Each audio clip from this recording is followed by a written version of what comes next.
Ito mga idol, mayroon akong repair, Bluetooth speaker. Kapag nilakasan yung volume, mamamatay.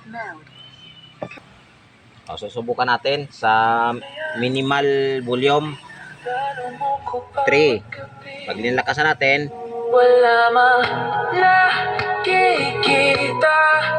Haplos mo'y ramdam pa rin sa dilim. Hindi na. patay na siya. O, i-off natin ulit. Banda rin. O, gumagana na naman. So, magbo-voltage check muna ako para sure. Ito yung ating digital multi-tester. Oh. Yung voltahe ng battery natin, nasa 3.9 volts. So, paandar natin. Bluetooth mode. Connected. Maya pa, hindi na ba maya pa. 3.7. Pag nilakasan mo, yan, so ipapapihit ko kay misis para makita nyo na ano, na biglang nawawala yung voltahe ng battery. Alam mo ba munti ka na sumukong puso ko sa paulit-ulit na pagkakataon na. Oh, bigla, wala na. Oh, nag-zero na yung ating battery.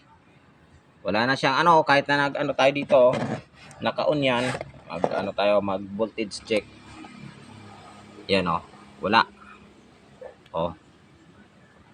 So, suspect natin, battery. Pero hindi daw kailangang ano, palitan ng battery dahil sa okay pa naman yung battery. Ito lang yung problema niya oh, yung 1S BMS niya. May nabibili naman sa ano, sa online na BMS tulad nito. Ayan, tanggalin ko lang. Ito na yung kadalasan nasisira pag namamatay yung Bluetooth speaker. Pag nilakasan ng volume, yan yung BMS nyo. Ito lang yung palitan mo. Mura lang to sa online. Siguro nasa 50 pesos. Pero pansamantala dahil wala tayong ano dito, wala tayo ditong available na BMS. Ano lang muna to, disponiring. I-direkta ko para makita nyo na hindi na siya mamatay pag nilakasan yung volume. So ito yung BMS nya, tanggalin natin. Tapos direct. Siguraduhin na muna natin ang polarity. Okay.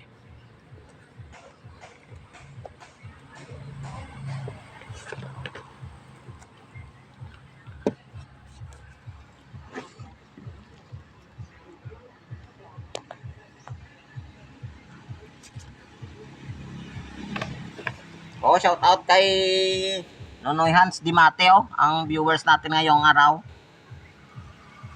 Kukuha daw siya ng ideya para marunong siya mag-ayos ng Bluetooth speaker niya.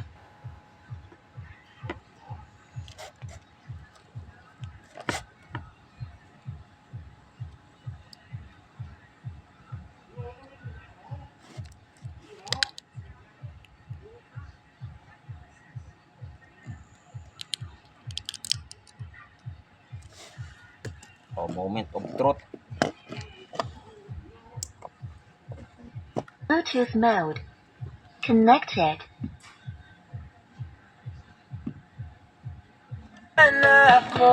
Sampol. Direkta, walang BMS. Pero ngayon ay parang kakaiba. Pag nakatingin sa iyong mata, ang mundo ay Hindi na namamatay kahit i full volume oh. di magmamadali. Ikaw lang katabi hanggang sa ang buhok ay pumuti. Di na maghanap ng kung ano. Pro advice na mga idol ha. wag na wag nyong ikakabit to at ita-charge ng walang BMS dahil sa kailangan ng ating battery na lithium ng protection. Kaya dapat bilhan nyo na ganito, wag nyong irekta. So ito, i-orderan ko pa ng BMS sa online para magamit ni customer dahil hindi ko ipapadala kay customer kapag walang BMS yung kanyang battery. Yan, for safety purpose.